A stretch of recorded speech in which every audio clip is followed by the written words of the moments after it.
of alleged ragging has come to light in Dharamshala. A 19-year-old college student passed away during treatment at a private hospital in Ludhiana. The police have now registered a case and FIR when it comes to launching an investigation into the circumstances surrounding her death.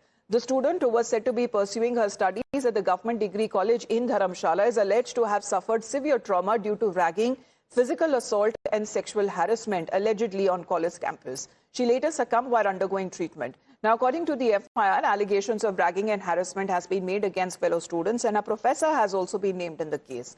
Police say that the complaint was filed by the victim's father, following which the investigation was initiated, and the police have stated that the case is currently at a preliminary stage and the probe is ongoing. इसमें जो verification हुई है, इसमें जो deceased है वो धर्मशाला से belong करते हैं, सिद्धबाड़ी के एरिया से बिलोंग करते हैं, और जो अभी तक इन्वेस्टिगेशन, क्योंकि बहुत ही प्रिलिमिनरी स्टेज पर भी इन्वेस्टिगेशन है, तो जो भी फैक्ट्स इसमें निकल के आए थे, जो सेक्सुअल हरासमेंट अगेंस्ट दी एक फैकल्टी मेंबर है वो, और जो कलीग्स जिनके अगेंस्ट में रैगिंग का जो मैटर आया है वो अंडर एक्टिव कंसिडरेशन है। इस समय वेरिफिकेशन उसकी चल रही है। मैंने आपको बताया कि सेक्सुअल हरासमेंट का उस समय कोई भी जिक्र उस समय नहीं करा गया था जी, लेकिन हम इस चीज को अभी डिनाई नहीं कर रहे हैं, क्योंकि हमें फैक्ट्स को वेरीफाई करना है कि क्या इस तरीके की कोई भी एक्टिविटी हुई है या नहीं हुई है। Now, there seems to be growing outrage over the case of alleged ragging reported in Dharamshala, with the University Grants Commission also taking cognizance of the matter.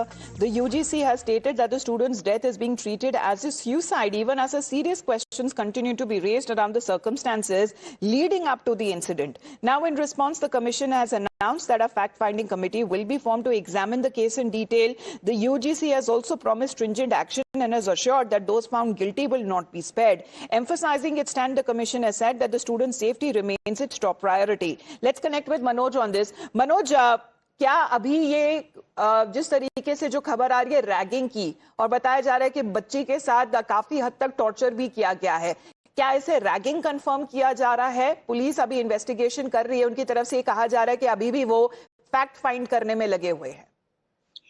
देखिए, जो ये घटना हुई है इसमें इसको एंटी रैगिंग जो एक्ट है हिमाचल प्रदेश का, Himachal Pradesh educational institutional prohibition of ragging act 2009 के की जो सेक्शन 3 है उसके तहत मामला दर्ज किया गया है। और सेक्सुअल हरासमेंट की जहां तक बात है, वो एसपी कह रहे थे कि अभी हम इसको वेरीफाई कर रहे हैं और डिनाई भी नहीं कर रहे, लेकिन जानकारी हमें मिल रही है सोर्सेज के हवाले से कि सेक्सुअल हरासमेंट का भी मामला इसमें दर्ज किया गया है, सेक्शन इसमें ऐड किया गया है। हालांकि अभी ऑफिशियली कंफर्मेशन पुलिस की तरफ से आनी बाकी है, क्योंकि इन्वेस्टिगेशन की बात थी तो इन्वेस्टिगेशन हो चुकी है। और आप देखिए कि ये जो डेथ है बच्ची की, ये 26 दिसंबर को हो गई थी। उसके बाद से एफआईआर होती है 1 जनवरी 2026 को, काफी समय इसमें लगा। और जो घटना है ये घटी थी 18 सितंबर 2025 को, यानी कि 3.5 महीने से वो लड़की ट्रॉमा से गुजर रही थी, अलग अलग अस्पतालों में उसका इलाज चल रहा था। लेकिन आप देखिए कि 3.5 महीने हो गए, लेकिन एफआईआर दर्ज नहीं हुई। एफआईआर दर्ज कब होती है? बच्ची की मौत के 6 दिन बाद। हिमाचल प्रदेश पुलिस की भूमिका भी इसमें काफी संदिग्ध है, और जिस तरीके से न सिर्फ उसके जो क्लासमेट्स हैं बल्कि प्रोफेसर पर उसने आरोप लगाया, और जो वीडियो आया है बड़ा दर्दनाक है। अगर आप उसको सुने, उसमें बच्ची कह रही है कि मेरे साथ बैड टच किया गया, मेरे साथ अश्लील हरकतें की गई और बहुत विचित्र बातें की गई। इस तरह की तमाम जिक्र उसने किया है, तो बड़ा सनसनीखेज मामला सामने निकल कर आया। अब देखता है कि कब तक पुलिस की तरफ से भी जांच जारी है, लेकिन देरी काफी हुई है जहां तक अगर जांच पड़ताल करने में, और वो भी तब जब बच्ची की जान अब चली गई, और उसके बाद हम देख पा रहे हैं कि पुलिस अब एक्शन में आती हुई नजर आ रही है। But the UGC now has also taken cognizance of this matter. Manoj Madan है हमारे साथ, because we talk about the victims parents, they are now seeking justice for their daughter and demanding that the accused should be arrested immediately. मैं ज्यादा कुछ नहीं कहना चाहती, मैं बस ये चाहती हूँ कि मेरे बच्चे को जो भी आरोपी है वो सारे पकड़े जाएं। इंसाफ चाहिए मेरे बच्चे को, कि कभी किसी बच्चे के साथ ऐसा कुछ भी ना हो, बस। और मैं कुछ नहीं बोलना चाहती। बच्ची आपकी पहले से कुछ बीमार थी या ये जो घटनाक्रम हुआ है उसके बाद? नहीं, ये अभी हुई है बीमार, कभी नहीं बीमार हुई है, ये अभी से हुई है ये।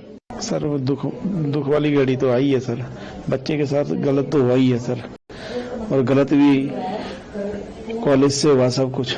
ठीक है जी, इनके प्रोफेसरों ने किया है, प्रोफेसर अशोक ने किया हुआ है, और आपने वो वीडियो देखी होगी सारा कुछ।